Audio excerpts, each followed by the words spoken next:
কামারুজ্জামানের ফাঁসিতে উচ্ছ্বসিত সোহাগপুরের বিধবা পল্লীবাসী। জাতি কলঙ্ক মুক্তির পথে আরো এক ধাপ এগিয়ে গেল মন্তব্য বিশিষ্টজনদের। ঢাকা উত্তরের প্রার্থীদের সঙ্গে নির্বাচন কমিশনের সংলাপ। ওয়ার্ডে ওয়ার্ডে চলছে প্রার্থীদের নির্বাচনী প্রচারণা। টাঙ্গাইলের মির্জাপুরে বাস ট্রাকের সংঘর্ষে 5 জন নিহত, আহত কমপক্ষে 9 জন। কুমুদিনী হাসপাতালে ভর্তি। মেঘনার রাক্ষসে থাবায় হুমকির মুখে নরসিংদীর নদী তীরবর্তী রায়পুরার চরাঞ্চল। ভাঙন আতঙ্কে 10 গ্রামের মানুষ, প্রয়োজনীয় ব্যবস্থা নেওয়ার আশ্বাস পানি উন্নয়ন বোর্ডের। এবং রাজশাহীর চারুকলায় মঙ্গল শোভাযাত্রার সব প্রস্তুতি প্রায় শেষ। ফুল ভাসানোর মধ্য দিয়ে খাগড়াছড়িতে শুরু হলো বিজু বৈশাখী উৎসব।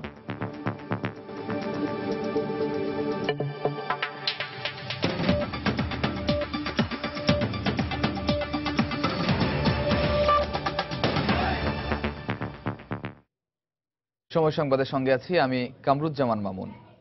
৭১-এর আলবদর কমান্ডার জামায়াত নেতা কামরুজ্জামানের ফাঁসি কার্যকর হওয়ায় খুশি সোহাগপুর বিধবা পল্লীর বাসিন্দারা। কুখ্যাত এই যুদ্ধাপরাধীর ফাঁসিতে দীর্ঘদিন ধরে বয়ে আসা কষ্ট কিছুটা হলেও লাঘব হয়েছে ৭১-এ স্বামী হারানো এই নারীদের। তবে নিরাপত্তা নিয়ে শঙ্কা থাকায় বিধবা পল্লীতে স্থায়ী পুলিশ ক্যাম্প বসানোর দাবি জানিয়েছেন তারা। আরো জানাচ্ছেন হারুনুর রশিদ। এই সেই সোহাগপুর গ্রাম। ১৯৭১ সালের ২৫ জুলাই আলবদর কমান্ডার কামারুজ্জামানের নির্দেশে শেরপুরের নালিতাবাড়ী উপজেলার এই গ্রামের ১৪৪ জন মানুষকে হত্যা করেছিল পাক হানাদার ও তাদের দোসররা। সেদিন বিধবা হয়েছিলেন অনেক নারী, যাদের অনেকে এখনো বেঁচে আছেন সেদিনের সেই দুঃসহ যন্ত্রণা নিয়ে সোহাগপুরের বিধবা পল্লীতে। ৪৪ বছর পর স্বামীর হত্যাকারী কামারুজ্জামানের ফাঁসির রায় কার্যকর হওয়ায় তাদের কষ্টের বোঝা কিছুটা কমেছে বলে জানান তারা। আমরা নিজের চোখকে আমরা যাই দেখি যে মাইরা হারাইতেছে, বাতার আইলো মধ্যে বইয়া রয়েছে মাইরা হাইরা গেছি, আমরা শূন্য হাইরে গেছি। ওই যার মুক্তি আছে, ওই যার মুক্তি আছে। কামরুজ্জামান ফাঁসি হয়েছে, এই যে আমরা শান্তি, এই যে আমরা খুশি হয়েছি। কামরুজ্জামান আঙ্গ স্বামীরে মারছে, ওর কামরুজ্জামান ফাঁসি করছে, আমরা এইটাকে খুশি হয়েছি। বাবু এদিকে ফাঁসির রায়ে খুশি শহীদ পরিবারের সন্তানেরা কামারুজ্জামানের দোসরদেরও শাস্তির আওতায় আনার দাবি জানিয়েছেন। সহযোগিতায় কাজী ডাক্তার ছিল, কাজী ডাক্তার এখন নিখোঁজ, কাজী ডাক্তারের এটা শাস্তি দেওয়া হোক। কামারুজ্জামান যারা সহযোগিতা করছে কাজী ডাক্তার আর রাজাকার যা আছে ওর ফাঁসি হইলে আমরা চাই। ফাঁসির রায় কার্যকর হওয়ার পর নিরাপত্তাহীনতায় ভুগছেন বিধবা পল্লীর বাসিন্দারা। দ্রুত এ এলাকায় একটি স্থায়ী পুলিশ ক্যাম্প স্থাপনের দাবি জানিয়েছেন তারা। এই দেশের বহুত রাজাকার আলবদর মেলা পড়া রয়েছে জায়গায় জায়গায়। আমরা বিধবা পল্লীর আমাদের মা বোন চাচা যেটি আছে একজন নিরাপত্তার জন্য আমরা আশাবাদী। সরকারিভাবে যে সোহাগপুরের নিরাপত্তা জোরদার করার জন্য। সোহাগপুরের বিধবা পল্লী থেকে হারুনুর রশিদ, সময় সংবাদ, শেরপুর। এদিকে আলবদর নেতার ফাঁসি কার্যকরের মাধ্যমে যুদ্ধাপরাধের কলঙ্ক থেকে মুক্তির পথে জাতি আরো এক ধাপ এগিয়ে গেছে। এ রায় বাস্তবায়নের ফলে বীর শহীদদের আত্মত্যাগের প্রতি শ্রদ্ধা জানানোর পাশাপাশি মুক্তিযোদ্ধা, বীরাঙ্গনা সহ সারা দেশের স্বাধীনতা প্রিয় মানুষও স্বস্তি পেয়েছেন। সময় সংবাদের কাছে এমনই অভিমত জানান মুক্তিযোদ্ধা ও দেশের বিশিষ্টজনরা। আরো জানাচ্ছেন মিজানুর রহমান খবির। আন্তর্জাতিক অপরাধ ট্রাইব্যুনালের দেয়া রায়ে শনিবার রাতে কার্যকর হয় আলবদর প্রধান কামারুজ্জামানের ফাঁসি। মুক্তিযোদ্ধা ও বিশিষ্টজনরা মনে করেন এই রায় কার্যকরের ঘটনাটি দেশে আইনের শাসন প্রতিষ্ঠার একটি অন্যতম উদাহরণ হয়ে থাকবে। এই জল্লাদের কামরুজ্জামানের ফাঁসি কার্যকর হওয়ায় সারা বিশ্বে যেভাবে খুশি হয়েছে, বিশেষ করে আমাদের মা বোন যারা বিধবা হয়ে এই দুঃখে দুঃখে যাদের অন্তর ক্ষত বিক্ষত হয়েছে, অন্তত শান্তির নিঃশ্বাস ফেলতে পারবে। ৩০ লক্ষ মুক্তিযোদ্ধা যারা আত্মাহুতি দিয়েছেন এবং মুক্তিযুদ্ধের সময় যারা সেই সোহাগপুরের বিধবা পল্লীর যে বিধবা যারা রয়েছেন এবং সারা দেশের মানুষ, তাদের মধ্যে যদি বলেন যে একটা স্বস্তি, এটা তো আমরা লক্ষ্য করি। ৭১-এর মুক্তিযুদ্ধের সময় স্বাধীনতা বিরোধী অন্যান্য বাহিনীর মতো আলবদর বাহিনীর তাণ্ডবের চিত্রের বেশ বড় একটি উদাহরণ শেরপুরের সোহাগপুর। নাম পাল্টে যে গ্রামের নাম এখন বিধবা পল্লী। বুদ্ধিজীবী হত্যাকাণ্ডের সঙ্গে জড়িত এই বাহিনীর নাম। তাই বিশ্বের অন্যতম নৃশংস এসব ঘটনার বিচার অবিলম্বে হওয়া উচিত বলে মন্তব্য বিশিষ্টজনদের। আপনি যদি আইনের শাসনে বিশ্বাস করেন, মানবাধিকারে বিশ্বাস করেন, সভ্যতা প্রগতিতে যদি বিশ্বাস করেন, তাহলে কিন্তু যে কোনো অপরাধ যদি কেউ করে তার শাস্তি হওয়া উচিত। যেটা বহু প্রতীক্ষিত ছিল, জাতির প্রত্যাশা ছিল। স্বাধীনতা বিরোধীদের করা অপরাধকে রাজনৈতিক বা ব্যক্তি স্বার্থে না দেখে মানবতা বিরোধী অপরাধ হিসেবে বিবেচনার আহ্বান মুক্তিযোদ্ধা সহ দেশের বিশিষ্ট নাগরিকদের। মিজানুর রহমান কবির, সময় সংবাদ, ঢাকা। ভোরে যুদ্ধাপরাধী জামায়াত নেতা কামরুজ্জামানের লাশ শেরপুরে নিজ গ্রামে দাফন করা হয়েছে। গতরাত 11:30টার দিকে কড়া নিরাপত্তার মধ্য দিয়ে ঢাকা কেন্দ্রীয় কারাগার থেকে কামরুজ্জামানের লাশ নিয়ে যাওয়া হয় শেরপুরে। ভোর 4:30টায় সদর উপজেলার বাজিত খিলা ইউনিয়নের কুমরি গ্রামে কামরুজ্জামানের বড় ভাই কফিল উদ্দিনের কাছে লাশ হস্তান্তর করেন ডেপুটি জেলার। পরে পুলিশ, র্যাব ও বিজিবির কড়া পাহারায় নিজ বাড়িতে দাফন করা হয় এই শীর্ষ যুদ্ধাপরাধীকে। এ সময় কামরুজ্জামানের গ্রামের বাড়ির 1 কিলোমিটারের মধ্যে গণমাধ্যম কর্মীদের প্রবেশ করতে দেয়নি আইন শৃঙ্খলা রক্ষাকারী বাহিনী।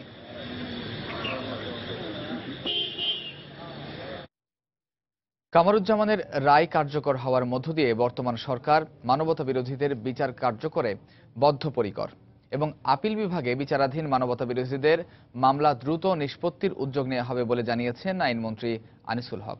সকালে রাজধানীর বিচার প্রশাসন ও প্রশিক্ষণ ইনস্টিটিউটে জেলা বিচারকদের এক প্রশিক্ষণ কর্মশালা উদ্বোধন শেষে তিনি সাংবাদিকদের একথা জানান।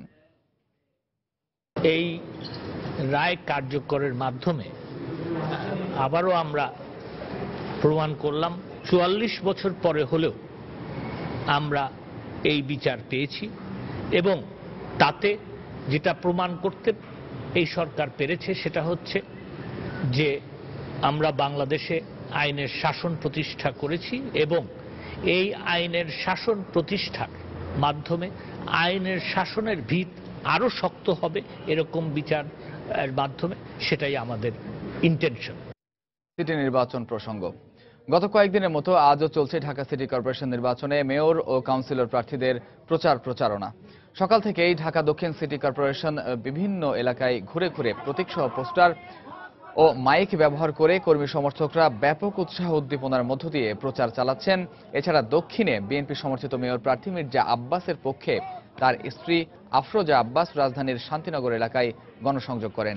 এ সময় তিনি জানান, এই সপ্তাহের মধ্যে নির্বাচনী ইশতেহার ঘোষণা করা হবে। দীর্ঘদিন প্রতিনিধিবিহীন ঢাকাবাসী নির্বাচনের আগে প্রার্থীদের কাছে নিজেদের নানা চাওয়া পাওয়ার কথা তুলে ধরছেন। নির্বাচিত হলে ভোটারদের চাওয়া পাওয়া এবং সমস্যা সমাধানের আশ্বাসও দিতে দেখা যায় প্রার্থীদের। ব্যক্তি হিসাবে দল দেখে তো যত লাভ নেই, নির্বাচনে আমরা চাই যে ভালো লোক, যে ভালো কাজ করবো তারাই দিব। বিগত দিনেও এই সব প্রার্থীরাই তো অনেক কথা বলে, তাদের ইস্তেহারে অনেক ভালো ভালো কথা। মনে হয় যে এই ইস্তেহার যদি পূরণ করতো তাহলে তো নগরের কোনো সমস্যাই থাকতো না। তারা নির্বাচিত হওয়ার পরে এই সাধারণ জনগণকে যেন ভুলে না যান, ঢাকাকে উন্নয়ন করার যে ওয়াদাগুলো যেন উন্নয়ন করছেন সেই ওয়াদাগুলোর থেকে যেন ওনারা সরে না যান। কোর্টে যেতে হলে তো যাবেই, অবশ্যই জামিন চাইবে। আমি আশা করছি যে ইনশাআল্লাহ মির্জা আব্বাসকে সরকার জামিন দিয়ে দিবে এবং খুব তাড়াতাড়ি মির্জা আব্বাস জনগণের পাশে এসে দাঁড়িয়ে ইশতেহার ঘোষণা করবে। ফার্মগেটের কৃষিবিদ ইনস্টিটিউটে ঢাকা সিটি কর্পোরেশন নির্বাচনে উত্তরের মেয়র ও কাউন্সিলর প্রার্থীদের সঙ্গে মতবিনিময় করছে নির্বাচন কমিশন। দর্শক, এই মুহূর্তে সেখানে আছেন আমাদের রিপোর্টার রামিম হাসান।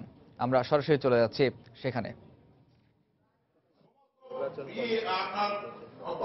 কমিশন নির্বাচন 2015 উপলক্ষে যে সংলাপের আয়োজন করা হয়েছে নির্বাচন কমিশনের পক্ষ থেকে, মূলত মত বিনিময় সভা। এখানে বিভিন্ন প্রার্থীদের সঙ্গে যে নির্বাচন কমিশনারদের একটি মত বিনিময় সভার আয়োজন করা হয়েছে 3 দিন ব্যাপী। গতকালকে চট্টগ্রামের যারা প্রার্থী ছিলেন, অর্থাৎ সিসি নির্বাচনের প্রার্থী, তাদের সঙ্গে প্রধান নির্বাচন কমিশনার সহ অন্যান্য নির্বাচন কমিশনাররা সেখানে যে চট্টগ্রামে যে মত বিনিময় সভা করে এসেছেন এবং আগামী 2 দিন অর্থাৎ আজকে এবং আগামীকাল এই 2 দিন ঢাকার মধ্যে যে 2 সিটি কর্পোরেশন সেখানকার যারা প্রার্থী রয়েছেন তাদের সঙ্গে এই সংলাপের আয়োজন করা হয়েছে।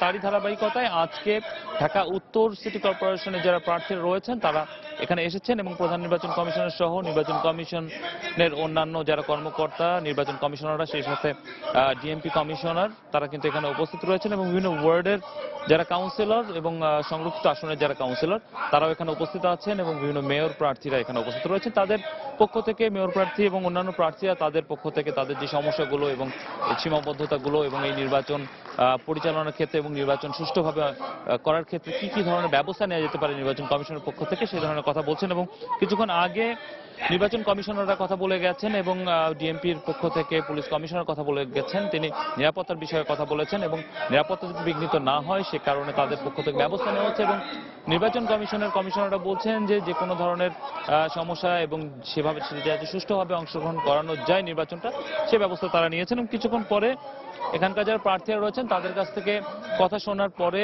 এবং সে বিষয় নিয়ে প্রধান নির্বাচন কমিশনার কথা বলবেন। আমরা তখন চেষ্টা করব প্রধান নির্বাচন কমিশনার কি বলছেন সেই বিষয়গুলো জানিয়ে দেওয়ার। এখন পর্যন্ত এই ছিল এখানকার সর্বশেষ পরিস্থিতি। মামুন। রাহিম, আপনি থাকুন সেখানে, পরবর্তীতে আমরা আরো তথ্য জেনে নেব আপনার কাছ থেকে। দর্শক, ফার্মগেটের কৃষি বিজ্ঞান ইনস্টিটিউট ঢাকা সিটি কর্পোরেশন নির্বাচনের উত্তরের মেয়র ও কাউন্সিলর প্রার্থীদের সাথে সংলাপ করছেন নির্বাচন কমিশন। আমরা সরাসরি ছিলাম সেখানে। এই মুহূর্তে রাজধানী ডিপ্লোমা ইঞ্জিনিয়ার্স মিলনায়তনে ঢাকা সিটি কর্পোরেশন নির্বাচনের দক্ষিণের মেয়র প্রার্থী সাইদ খোকন নির্বাচনী ইশতেহার ঘোষণা করছেন। দর্শক, আমরা সরাসরি চলে যাচ্ছি সেখানে। নির্বাচনে আমাদেরকে সমর্থন দিয়ে ধন্য করেছেন, প্রেরণা জুগিয়েছেন, চলার পথে সাহস দিয়েছেন।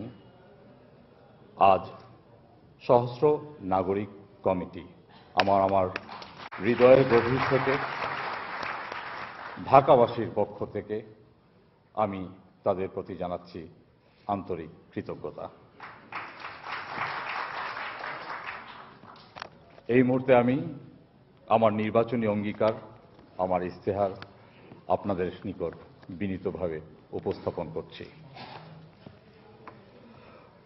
ঢাকা আমাদের প্রাণের শহর, প্রিয় শহর। 400 বছর আগে মোগলরা ঢাকায় সুবা বাংলার রাজধানী স্থাপন করেছিল। তারপর নানা উত্থান পতন, ঢাকা এখন স্বাধীন সার্বভৌম বাংলাদেশের রাজধানী। শুধু তাই নয়, ঢাকা এখন বিশ্বের সবচেয়ে জনবহুল কসমোপলিটন মহানগরগুলির অন্যতম। ইতিমধ্যে এই বিশাল মহানগরীর কেন্দ্রীভূত প্রশাসনিক ব্যবস্থা ভেঙে নাগরিক সেবা সহজলভ্য করার উদ্দেশ্যে দূরদর্শী জাতীয় নেতা বঙ্গবন্ধু কন্যা মাননীয় প্রধানমন্ত্রী শেখ হাসিনা ঢাকা মহানগরে দুটি সিটি কর্পোরেশনের সৃষ্টি করেছেন। ঢাকায় দীর্ঘদিন নির্বাচিত মেয়র ও স্থানীয় সরকার ছিল না। ঢাকার মানুষের প্রিয়তম নেতা এবং আধুনিক ঢাকার রূপকার প্রয়াত মোহাম্মদ হানিফ যে উন্নয়নের ধারা সূচনা করেছিলেন, বিএনপি জামাত জোট তা কেবল বানচালই করেনি, তারা এবং তাদের মেয়র কতগুলো রাস্তার নামকরণ ছাড়া আর কোনো চোখে পড়ার মতো কোনো উন্নয়নই করেননি। বিএনপি জামাত জোটের অবহেলা ও লুটপাটের কারণে নাগরিক জীবনে পঞ্জীভূত হয়ে উঠেছিল নানা সমস্যা। জননেত্রী শেখ হাসিনার নেতৃত্বে জনগণের সরকার ক্ষমতা গ্রহণের পর খুলে যায় উন্নয়নের জোয়ার।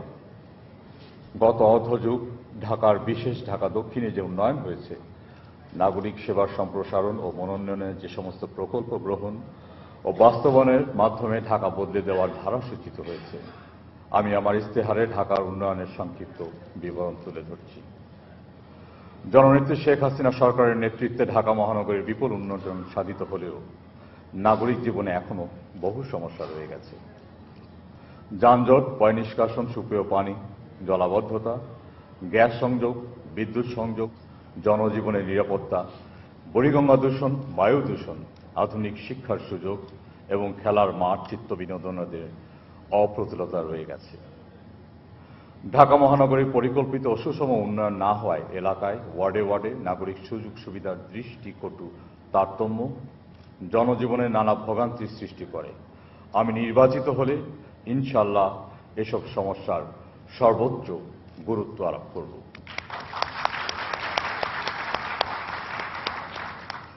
আমার প্রধান স্লোগান হবে পরিকল্পিত উন্নয়ন, সুযোগের সমতা, নিরাপদ ও দূষণমুক্ত আধুনিক ঢাকা।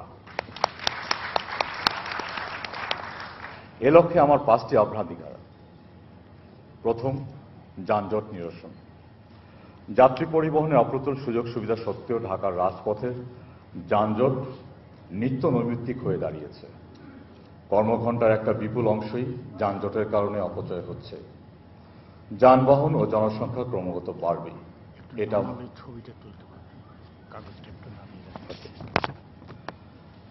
এটা মনে রেখেই ঢাকার দক্ষিণের দুই অংশে অর্থাৎ পুরনো ঢাকা এবং নতুন ঢাকার সমন্বিত গণপরিবহন, সড়ক ব্যবস্থাপনা ও নিরাপদ পথ চলার ব্যবস্থা করা হবে।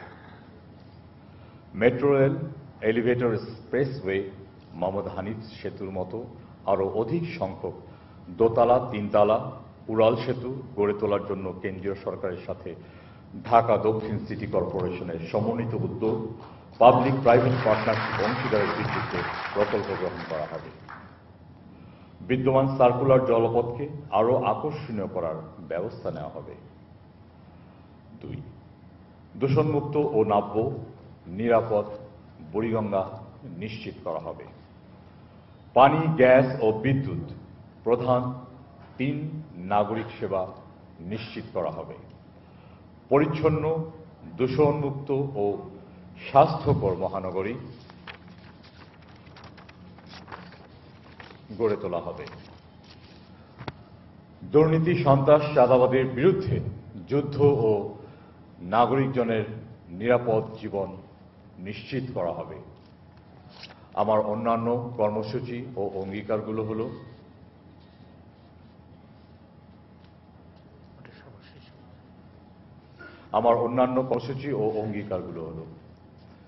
এক, ডিজিটাল মহানগরী গড়ে তোলার নিশ্চয়তা গ্রহণ করা হবে। শিক্ষার সুযোগ সকলের জন্য অবারিত করা হবে। 8, বস্তি উন্নয়ন ও সুইপারদের মানবিক মর্যাদা ও সুযোগের সমতা নিশ্চিত করা হবে। আবাসন সমস্যার সমাধানে জরুরি পদক্ষেপ গ্রহণ করা হবে। ঐতিহ্য সংরক্ষণে যাবতীয় ব্যবস্থা নেওয়া হবে। অগ্নিকাণ্ড প্রতিরোধে ব্যবস্থা গ্রহণ করা হবে। ক্রীড়া ও চিত্ত বিনোদন নিশ্চিত করা হবে। কামরাঙ্গীরচরের নতুন 3টি ওয়ার্ড গঠন হয়েছে, আপনারা জানেন। সেই ওয়ার্ড মাত্র ঢাকা সিটি কর্পোরেশনের সঙ্গে যুক্ত হয়েছে।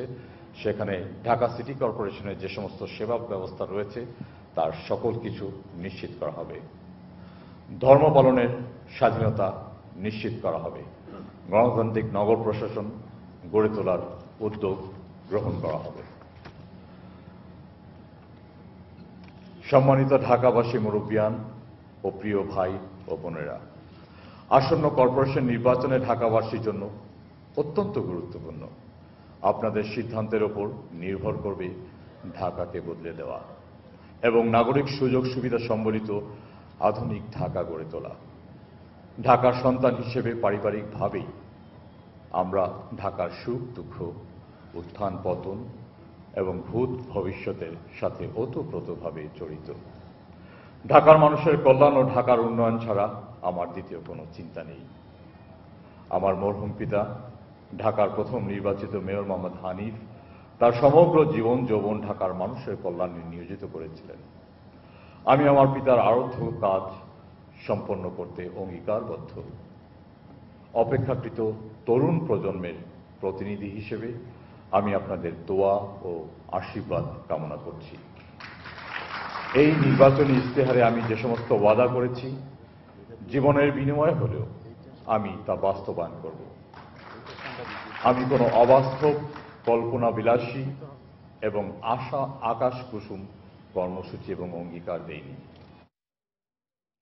দর্শক, রাজধানীর ডিপ্লোমা ইঞ্জিনিয়ার্স মিলনায়তনে নির্বাচনী ইশতেহার ঘোষণা করছিলেন ঢাকা দক্ষিণের মেয়র প্রার্থী সাইদ খোকন। আমরা সরাসরি ছিলাম সেখানে।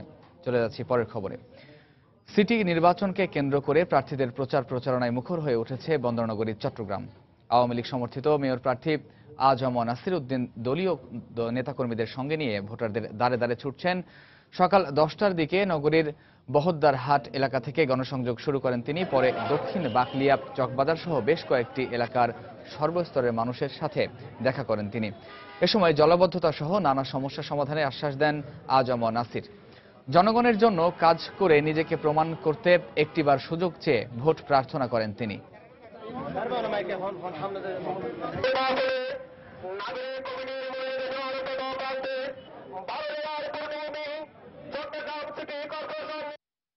এই নির্বাচনে এটা সিদ্ধান্ত হবে নগরবাসী জলাবদ্ধতা থেকে মুক্ত হবে কি হবে না। সে কারণে নগরবাসীর প্রতি আমি বিনয়ের সাথে অনুরোধ করবো এই বিষয়টাকে গুরুত্ব সহকারে বিবেচনা করে এবং যেই প্রার্থীর পক্ষে এই সমস্যার সমাধান করা সম্ভব তার পক্ষে যাতে রায়টা প্রদান করেন।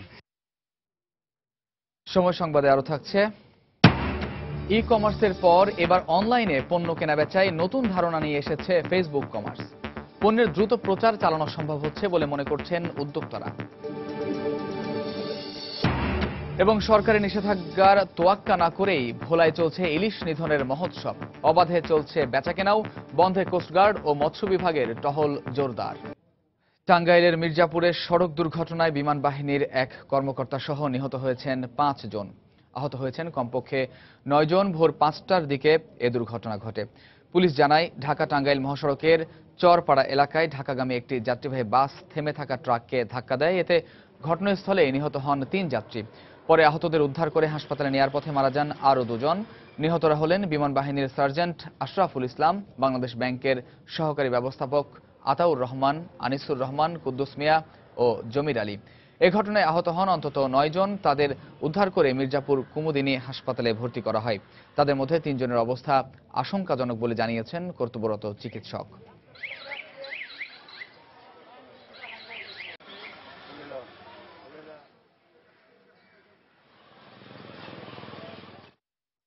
বাসের পুরোপুরি একটা সাইড সম্পূর্ণ ভাঙা চুরে গেছে। আয়সা দেখি 4-5 জন লোক ওখানে মারা গেছে। তো হঠাৎ করে দেখি শব্দ হয়েছে, আমি নিচে পড়ে গেছি। 2-1 মহিলা একটু সিরিয়াস, ওরা সম্ভবত ফিমার ফ্র্যাকচার হয়েছে, যদিও আমাদের এখনো এক্সরে হয় না। ইমার্জেন্সি করে এক্সরে করানোর ব্যবস্থা করানো হচ্ছে। নিচে কিছু পেশেন্ট আছে যেগুলোকে আমরা ডিএমসিতে রেফার করতেছি।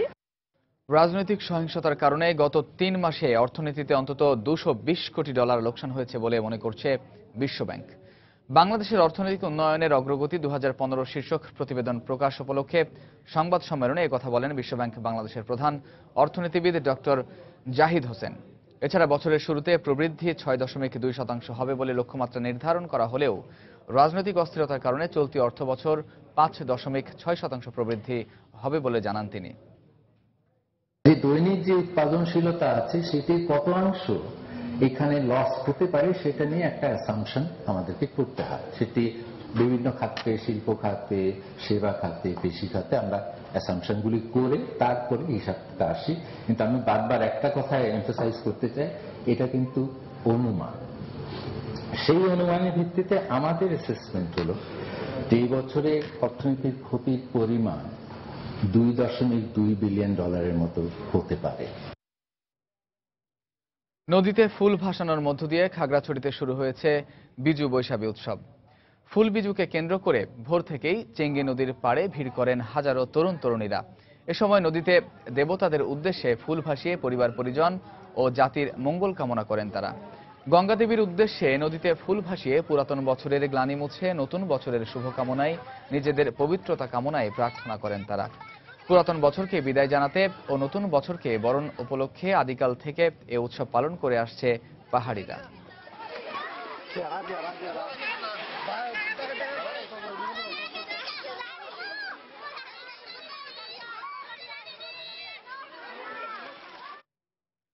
পহেলা বৈশাখকে স্বাগত জানিয়ে মঙ্গল শোভাযাত্রা বের করতে রাজশাহী বিশ্ববিদ্যালয়ের চারুকলা বিভাগের প্রস্তুতি প্রায় শেষ পর্যায়ে। শোভাযাত্রার মাধ্যমে অশুভকে দূরে ঠেলে বাঙালির হাজার বছরের ঐতিহ্যকে ধরে রাখার প্রতিজ্ঞা করা হয়।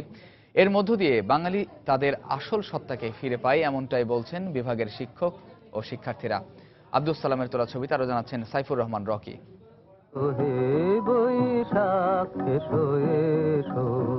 পহেলা বৈশাখ বাঙালির প্রাণের উৎসব, তাই সবাই ব্যস্ত, কেউ রং তুলি নিয়ে, আবার কেউ মুখোশ কিংবা পালকি তৈরিতে।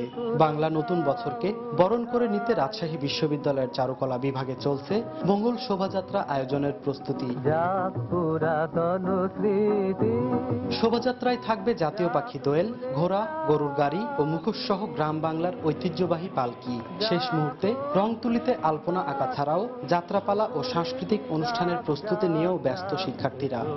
ঘোড়ার মুখোশ আছে, হাতির মুখোশ আছে, এগুলো নিয়ে আমরা বাঙালির মঙ্গল কামনা আমরা শোভাযাত্রা বের করবো। মুখোশের কাজ শেষ, এখন আমি পিনটা পুরোপুরি কমপ্লিট করলেই শেষ। স্টেজে আমাদের অনুষ্ঠান হবে, তো এই জন্য আমরা আবার সবকিছু নতুন করে বৈশাখের রঙে রাঙিয়ে দিচ্ছি।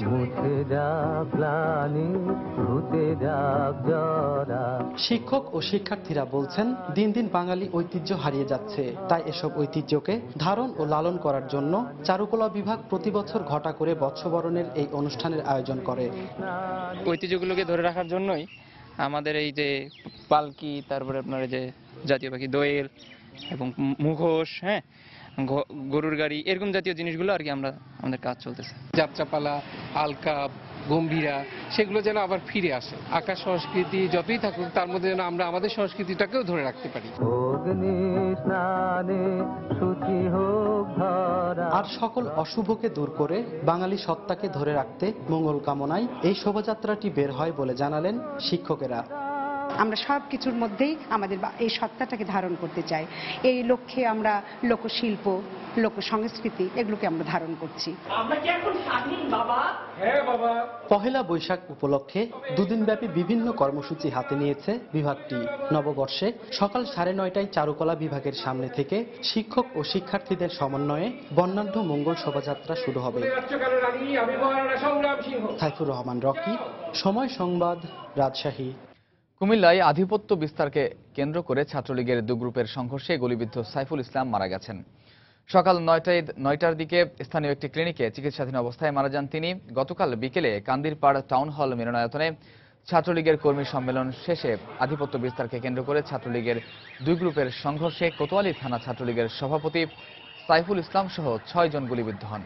পরে তাদের উদ্ধার করে স্থানীয় বিভিন্ন ক্লিনিকে ভর্তি করা হলে অতিরিক্ত রক্তক্ষরণের কারণে সকালে মুন ক্লিনিকে মারা যান সাইফুল।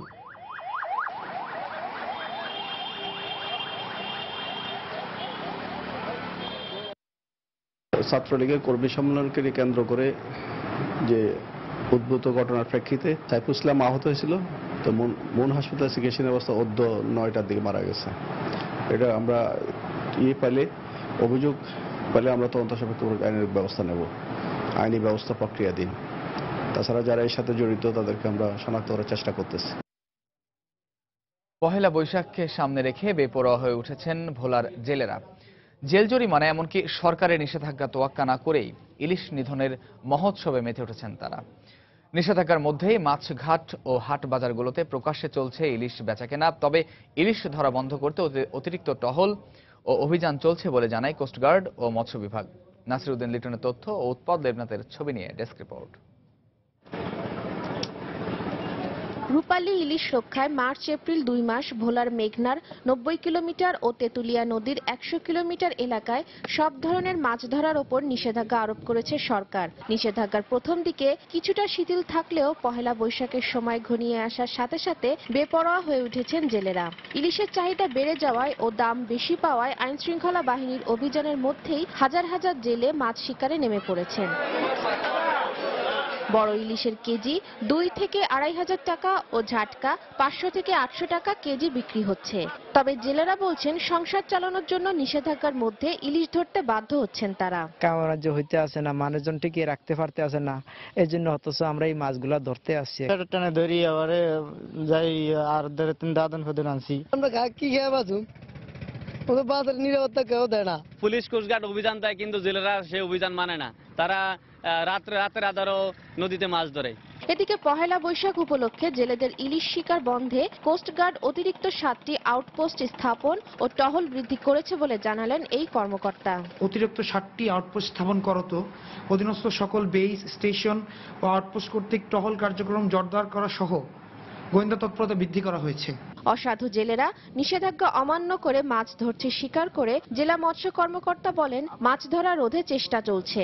মৎস্য বিভাগ, জেলা প্রশাসন, উপজেলা প্রশাসন, বাংলাদেশ কোস্টগার্ড, পুলিশ বাহিনী নিয়মিত মোবাইল কোর্ট এবং অভিযানের মাধ্যমে এই মাছ ধরা বন্ধ রোধ করার জন্য চেষ্টা চালিয়ে যাচ্ছে।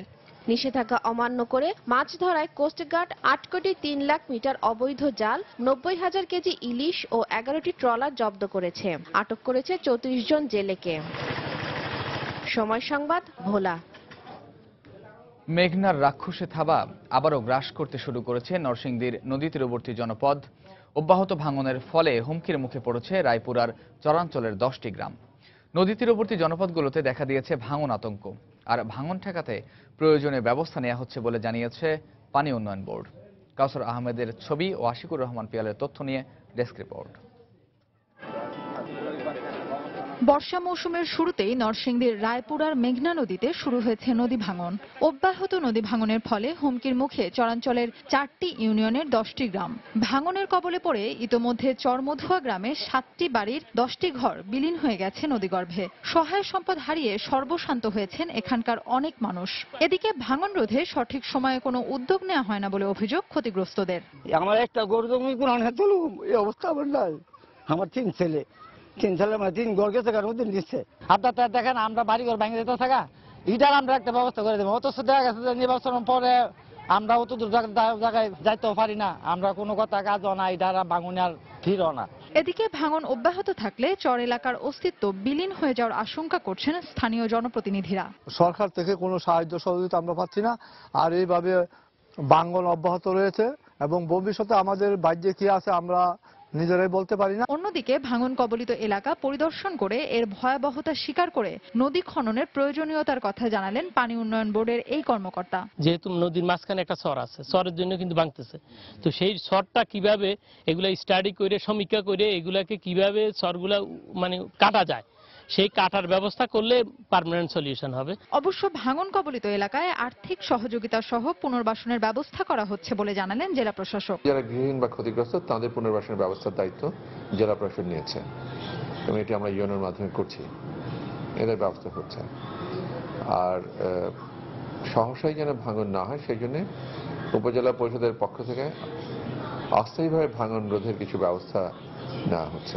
গত কয়েক বছরে চরমধুয়া গ্রামে 60% বাড়িঘর ও ফসলি জমি বিলীন হয়েছে মেঘনা নদী ভাঙনে। সময় সংবাদ, নরসিংদী। বাংলাদেশে চলমান যুদ্ধ অপরাধীদের বিচারকে যুক্তরাষ্ট্র সমর্থন করে উল্লেখ করে দেশটির পররাষ্ট্র মন্ত্রণালয় বলেছে, যুক্তরাষ্ট্র কামারুজ্জামান ও রাষ্ট্রপক্ষের প্রধান কৌঁসুলির আইনি লড়াইয়ে আপিল বিভাগের সিদ্ধান্তের প্রতি সর্বোচ্চ সম্মান প্রদর্শন করে এবং সিদ্ধান্তের ক্ষেত্রে কঠোরতাকেও উপলব্ধি করে। শনিবার যুক্তরাষ্ট্রের পররাষ্ট্র দপ্তরের মুখপাত্র মেরি হার্ফ এক বিবৃতিতে একথা জানান। বিবৃতিতে বলা হয়, যেসব দেশ সর্বোচ্চ শাস্তি হিসেবে মৃত্যুদণ্ড কার্যকর করে তাদেরকে অবশ্যই বিচারের স্বচ্ছতা বজায় রাখার স্বার্থে সতর্কতার সঙ্গে এর উচ্চমান বজায় রেখে চলতে হবে। বাংলাদেশের আন্তর্জাতিক অপরাধ ট্রাইব্যুনালের অগ্রগতি লক্ষণীয়। মেরি হার্ফ আরও বলেন, বিচার প্রক্রিয়ার ক্ষেত্রে জাতীয় ও আন্তর্জাতিক দায়বদ্ধতা পূরণে ট্রাইব্যুনাল সক্ষম হবে বলে মনে করে যুক্তরাষ্ট্র। জাতিসংঘের নিরাপত্তা পরিষদের স্থায়ী সদস্য পদ ভিক্ষার মতো চাইবে না ভারত, এটি পাওয়া ভারতের অধিকার। নিরাপত্তা পরিষদের স্থায়ী সদস্য ফ্রান্স সফরে গিয়ে এ মন্তব্য করেছেন ভারতের প্রধানমন্ত্রী নরেন্দ্র মোদী। প্যারিসে ভারতীয় অভিবাসীদের এক অনুষ্ঠানে মোদী বলেন, শান্তিতে বিশ্বাসী ভারত জাতিসংঘের নিরাপত্তা পরিষদে সদস্যপদ পাওয়ার লড়াই চালিয়ে যাচ্ছে। মহাত্মা গান্ধী ও গৌতম বুদ্ধের মতো ব্যক্তির জন্মস্থান ভারতকে স্থায়ী সদস্য পদ দেয়া বিশ্বের জন্য সম্মানের বলেও মন্তব্য করেন তিনি। 3 দিনের ফ্রান্স সফর শেষে রোববার জার্মানি যাবেন ভারতীয় প্রধানমন্ত্রী। সেখান থেকে 14 এপ্রিল কানাডা সফর করবেন তিনি। ভারতে পশ্চিমা দেশগুলোর বিনিয়োগ বাড়ানোর উদ্দেশ্যে মোদী এ ত্রিদেশীয় সফরে রয়েছেন।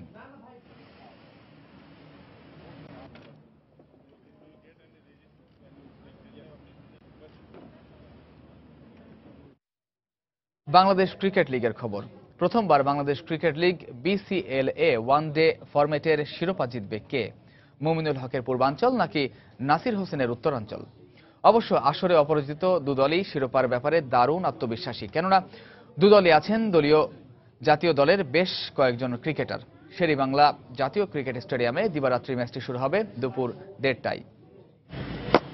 পাকিস্তানের বিপক্ষে আসন্ন হোম সিরিজকে সামনে রেখে ওয়ানডে ফরম্যাটের BCL এর উদ্দেশ্য ছিল সেরা একাদশ বাছাই ও খেলার মধ্যে ক্রিকেটারদের রাখা। কিন্তু ফাইনালের আগে লিগের 6 ম্যাচে অনেকটাই নিষ্প্রাণ ছিলেন বিশ্বকাপ কাঁপানো টাইগার ক্রিকেটাররা। তবে এখনো বাকি ফাইনালের মহারণ। সেখানে আবারও নিজেদের সেরাটা প্রমাণ করার দিনে লড়াইয়ে নামবে উত্তরাঞ্চল ও পূর্বাঞ্চলের ক্রিকেটাররা। তাই নিজেদের শেষবারের মতো ঝালিয়ে নিতে গরমের তীব্রতা উপেক্ষা করে দীর্ঘ সময় মিরপুরের একাডেমিক মাঠে অনুশীলন করলেন পূর্বাঞ্চলের ক্রিকেটাররা। দুদিন আগে বা হাঁটুতে চোট পাওয়া তামিমও ফিরেছেন অনুশীলনে। দীর্ঘ সময় কাটালেন নেটে ব্যাটিং করে। তামিম ফিরলেও দীর্ঘদিন পর জাতীয় দলে ডাক পাওয়া আবুল হোসেন হালকা চোট পেয়ে সংক্ষিপ্ত করলেন অনুশীলন। তবে প্রতিপক্ষের শক্তিমত্তা নিয়ে উৎকণ্ঠায় না ভুগে নিজেদের সেরাটা দেওয়ার জন্য অনুশীলনে বেশ মনোযোগী ছিলেন মমিনুল লিটনরা। সবাই যাতে অ্যাগ্রেসিভ থাকে, বিশেষ করে ফিল্ডিংয়ে। আর ব্যাটিং বোলিংটা তো অনেক সময় লাকের উপর নির্ভর করে। ফিল্ডিংটা নিজে চাইলে অনেক সময় ভালো করা যায়। বোলারদের বলে জায়গা মতো জায়গায় বল করে, বললাম যেটা জায়গায় বল করলে হয়তো ভালো জায়গায় বল করলে ক্যাপ্টেন্সিটা ইজি হয়ে যায়। অন্যদিকে নির্ধারিত সময়ের আগেই অনুশীলনে উপস্থিত বিসিবি উত্তরাঞ্চল। কাগজে কলমের শক্তিমত্তার বিচারে পূর্বাঞ্চলের চেয়ে এগিয়ে থাকলেও আত্মতুষ্টিতে ভুগতে নারাজ মুশফিক নাসিররা। শুধু কাগজে কলমে নয়, লিগে এখন পর্যন্ত সর্বোচ্চ 3 রান সংগ্রাহক জুনায়েদ সিদ্দিক, মাহমুদুল ও নাসির প্রতিনিধিত্ব করছেন উত্তরাঞ্চলের। তাই নিজেদের ব্যাটিং গভীরতা নিয়ে সন্তুষ্ট থাকলেও প্রতিপক্ষকে হালকাভাবে নিচ্ছেন না অধিনায়ক নাসির। সব প্লেয়ার যাদের স্ট্রেন্থ যা আছে সেই অনুযায়ী খেলবে, প্লাস মানে অবশ্যই 100% এফোর্ট দিবে। রেজাল্ট নিয়ে আসলে বলার কিছু নেই, কারণ মনে করেন যে ফাইনাল যারা ভালো খেলবে তারাই জিতবে। আমরা জানি তামিম ভাই কোথায় স্ট্রং কোথায় উইক আছে, তা আমরা সেইভাবে হয়তো বা বোলিং করার চেষ্টা করব, এবং আমরা এসব নিয়ে চিন্তা করতেছি না কে খেলতেছে না খেলতেছে। তবে শেষ পর্যন্ত ফাইনালে যে দলই জিতুক, ঘরোয়া ক্রিকেটের সমর্থকদের প্রত্যাশা একটা জমজমাট লড়াকু ফাইনাল ম্যাচের। শায়লা পারভিন, সময় সংবাদ, ঢাকা।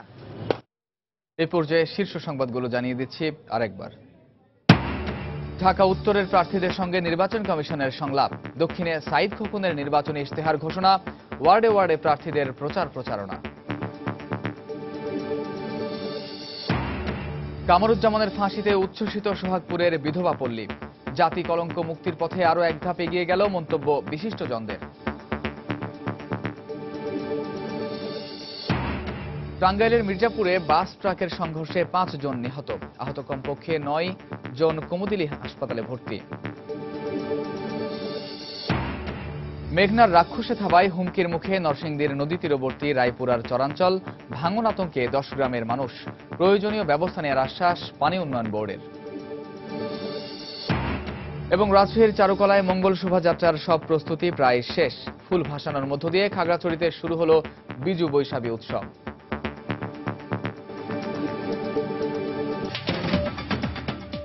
দর্শক, এই ছিল এখনকার মতো। যে কোনো খবর পেতে ভিজিট করুন সময়নিউজ.tv। যে কোনো বাংলা লিংক রবি ও সিরিজের নম্বর থেকে সময় সংবাদের খবর, অনুষ্ঠান সম্পর্কে জানতে এবং যে কোনো তথ্য সময় সংবাদকে জানাতে ডায়াল করুন 16242 নম্বরে। এছাড়া এইমাত্র পাওয়া খবর আপনার মোবাইলে পেতে SMS করুন *BN লিখে পাঠিয়ে দিন 16242 নম্বরে। আর সঙ্গেই থাকুন সময়ের।